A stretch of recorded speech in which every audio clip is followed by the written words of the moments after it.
Okay, the last section in chapter 6 is 6.4, modeling data with the line of best curve. So we were using line of best fit in the last section to find an equation to give you an idea of what data would, or how you could read some data.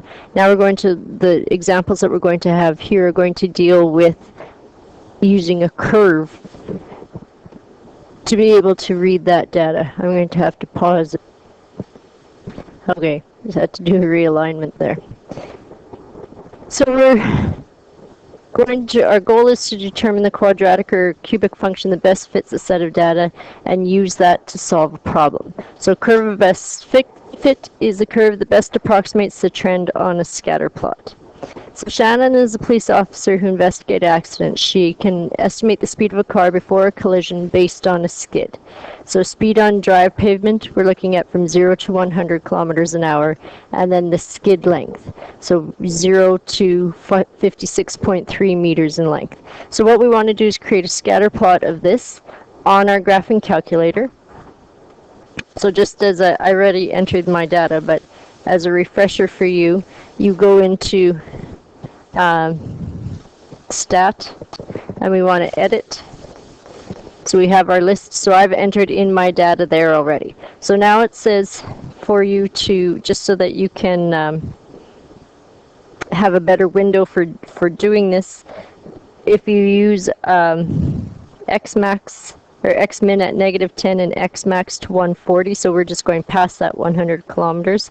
And then for the Ys, if you go from -10 to 120 and using Y and X scale both of 10. So in your windows then, if you change those in here, so we're going from -10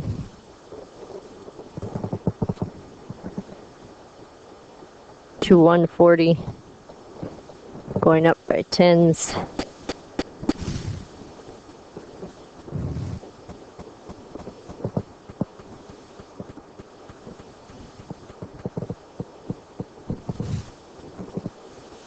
Okay.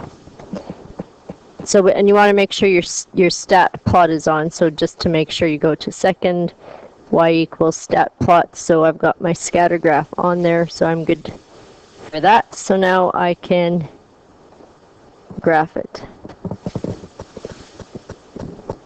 Oh, I forgot to clear my Y equals. That's why that other line is there. So if I go Y equals clear, there.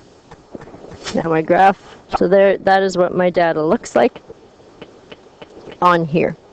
Now you could go into your table setting, and that'll give you the values for that data. You have them here on the chart, so you don't need to. But if you're ever entering an equation, if you go into the table function, which is above the Y equals, it'll give you all your X and... Why is it not giving me? Oh, it's still kind of thinking it. But it should give you your Y values too. I don't know why it didn't do that. So let's go back to our graph. Okay. So we want to plot these points on here. So I'm just going to pause so it doesn't take so much video time, and you can plot the points on here based on the data in that chart. Okay, so you have your data. It says, how can you describe the trend of the data? So if we're looking at this, and if you can look at the table too, as your speed is increasing, your skid is increasing as well.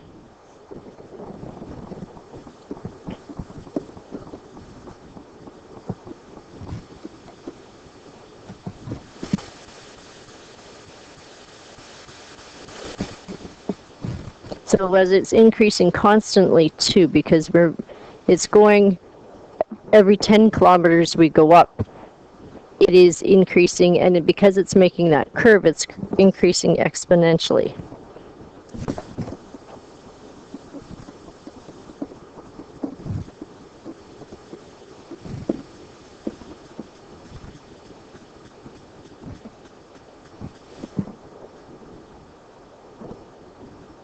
So what term would best describe this trend? So if we were looking at the ones in the last section, it was a linear trend, right? So as one increased, the other increased approximately the same amount. This one, because it's an exponential increase, we say that it is quadratic because it is making half of a parabola.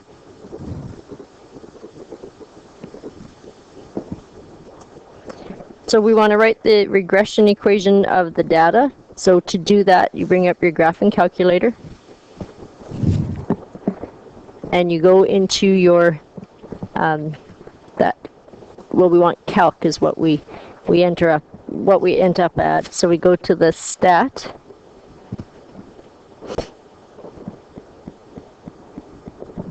button right there. We want to do calc,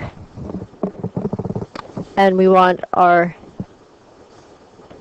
for this one, because it's not a linear regression, it's a quadratic regression, so we want number 5. So we want list 1, list 2. So we'd enter, enter, enter, enter, calculate. So it's ax squared, excuse me, plus bx plus c is our quadratic function. So if we look at the data here, we've got a is equal to 0.0559, so 0.056. Our b value is 0.0221, which would round up to 22, and the c is 0.0371. So we can just fill that in.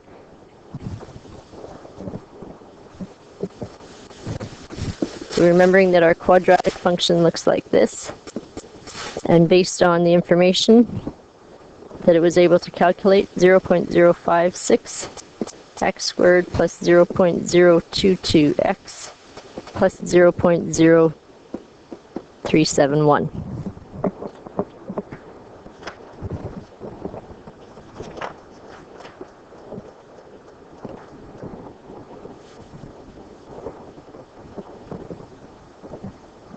So then it says, based on this data, how might a skid length be if a car had been traveling 23.8 meters? So I'm just going to go back here. I want to split screen.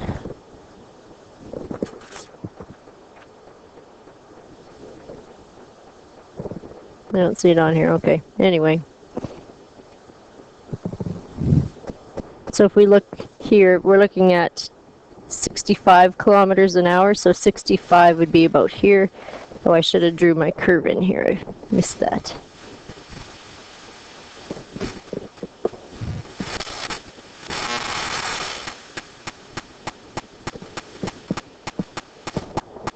Okay. So based on my curve, and my curve's a little bit off because of alignment, but at 65 kilometers, it's about right here. So it's about halfway. So it's about 23 kilometers. Remember, you can figure this out by going to your table.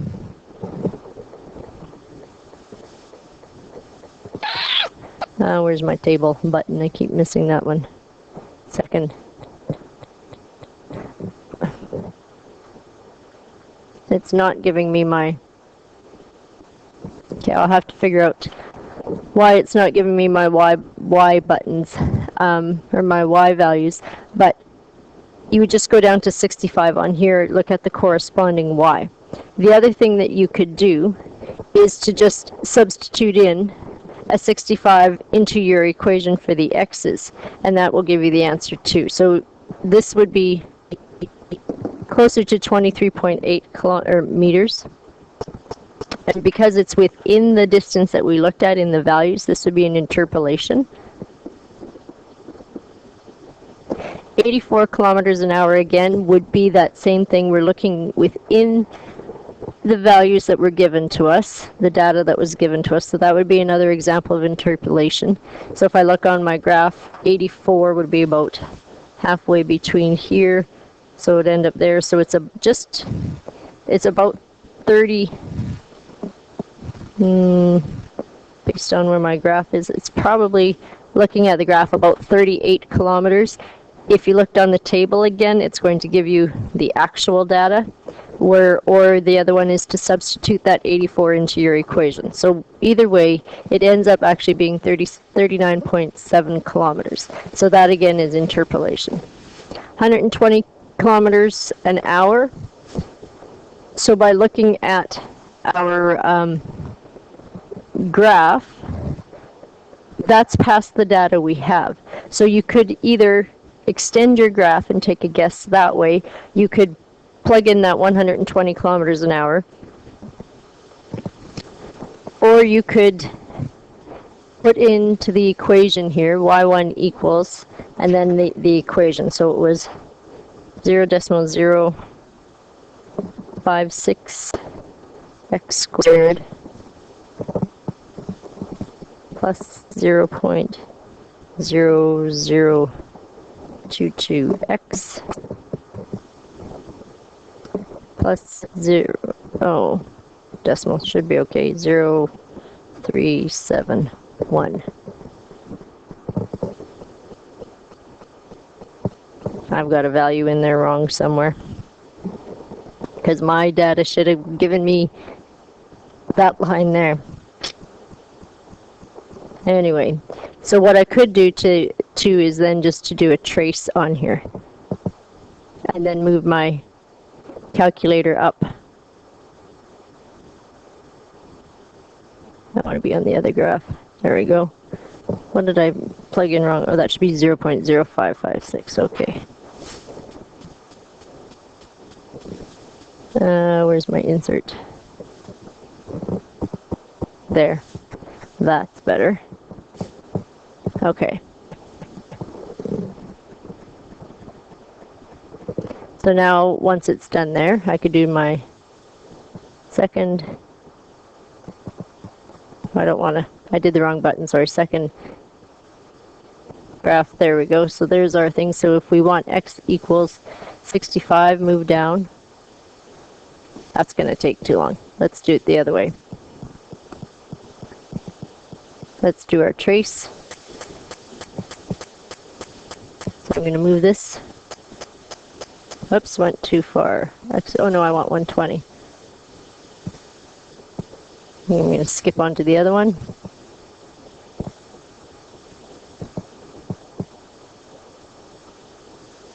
And 105.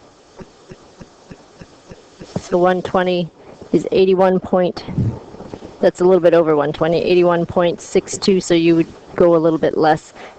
On the table, it would give you a more accurate one. So the actual value is 80.9 meters. That then is extrapolation. So it says, based on these data, what speed would a car have to be traveling if there was a skid length of 7.2 meters? So again, that's looking at your graph and finding 7.2 meters. You could go to your table, your trace function, and do it that way, or substitute 7.2 in for your y and then solve for x. To do that, you would have to use your quadratic formula in order to find that. So this one works out to be 35.6 kilometers per hour. If we looked on the table again, they're on our chart, 7.2 meters is about halfway here, and it's at about 35 on here. So either way, we'll get you the result. Probably using your table or your trace function would be more accurate for this one, if you didn't want to take the time to do the quadratic function.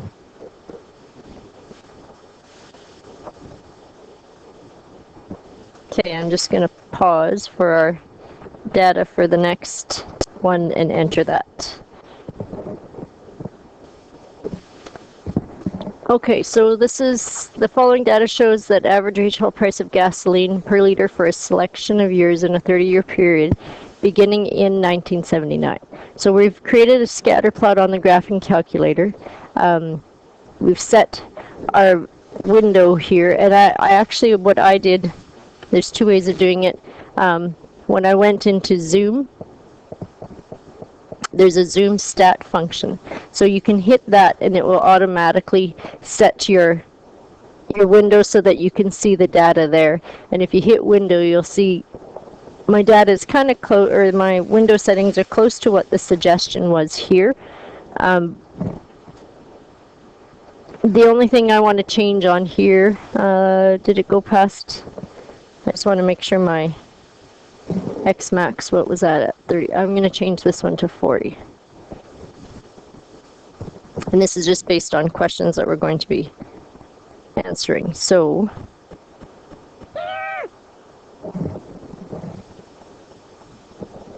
what else do I need to change? I don't think anything else. 40, -10 to 130, so we're good. Okay. So if we look at our graph, that's what our data looks like.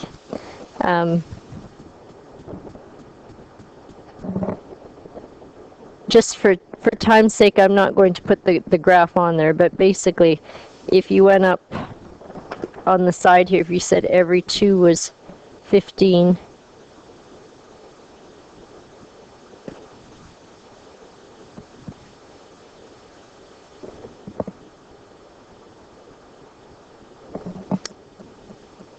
oops, I forgot what I'm doing here, and would continue up that way.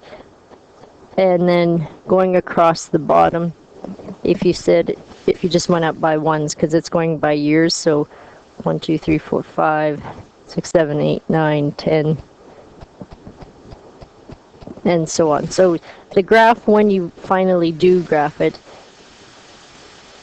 you have some data going kind of, and this is by no means accurate, okay? So it looks similar like that. When you do your line of regression, that's going to give your line of best fit. So if you go back into your calculator, we want to go into our calculate function. Sorry, I said calculate, that should be stat function. We want to go to our stat function. We want to calculate. That's where the calculate is. And if you take a look at this one, this graph kind of is going like this. So from our first section of notes, that is an example of a cubic function. So this we know is a cubic function. So when we do our line of regression here, we want to go down to cubic regression, which is number 6. So we want list 1 and we want list 2's data. Calculate, enter. So there you have the data. So remember, a cubic function is ax cubed plus bx squared plus cx plus d. So our a value is 0.0123, b is 0.463, c is 6.2. And this one has, I must have a little bit off from my, some value must be a little bit different. Because on my sheet when I figured it out, I had 6.295, and on here it has 6.265 and 23.454. So one of my decimal values must be off just a little bit.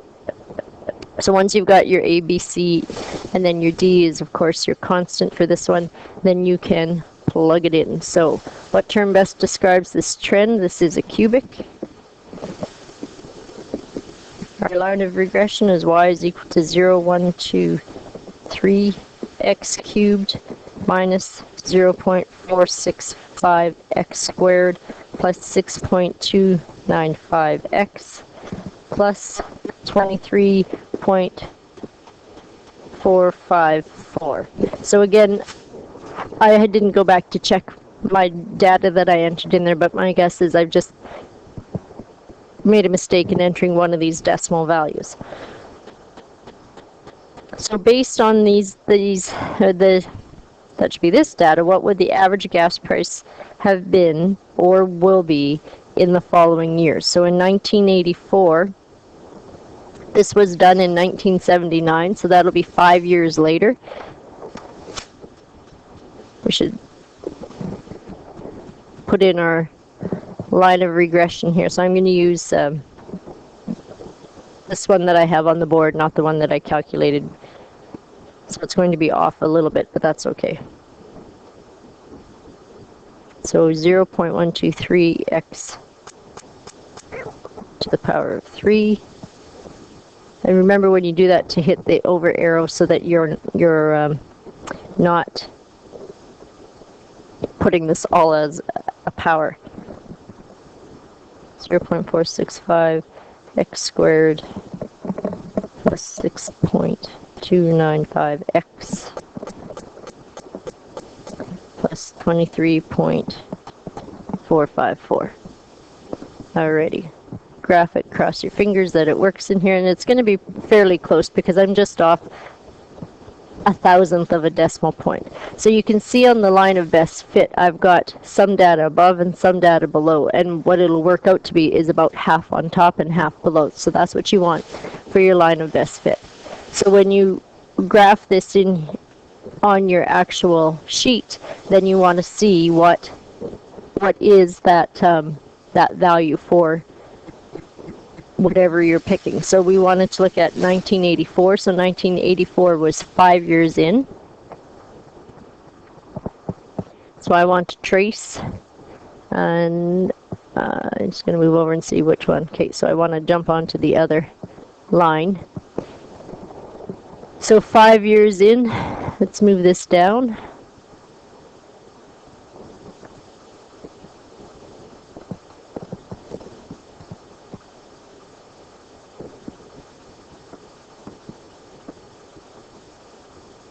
So 4.9, it says 44.58. And again, whether you calculate it using this or whether you calculate it by substituting in a 5 into your data, then or into your x's, you'll get the value, and they'll both be fairly close. So this way says 44.58. My calculation when I did it was 44.85, so it's close. It's just within 0.3 of a cent off. Now possibly, we'll see if this will work, if our table function will give us our x and our y. So if I went to 5, it says 44.84. So for the line of regression, it'll give you your data. If you're just doing from the scatter plot, it's not going to give you your x and y. So for 5 years here, it's 44.84. Calculation, I believe I got 44.85. So this was 5 years later. So it was 44.84 cents per liter. In the year 2000, so that's from 79 to 2000, that's going to be 21 years later. So if I bring up my table and move down to 21, there's got to be a quicker way to do this, but I can't remember it. Oops. Oh, it's still going. So you can see 20 there was 64.494.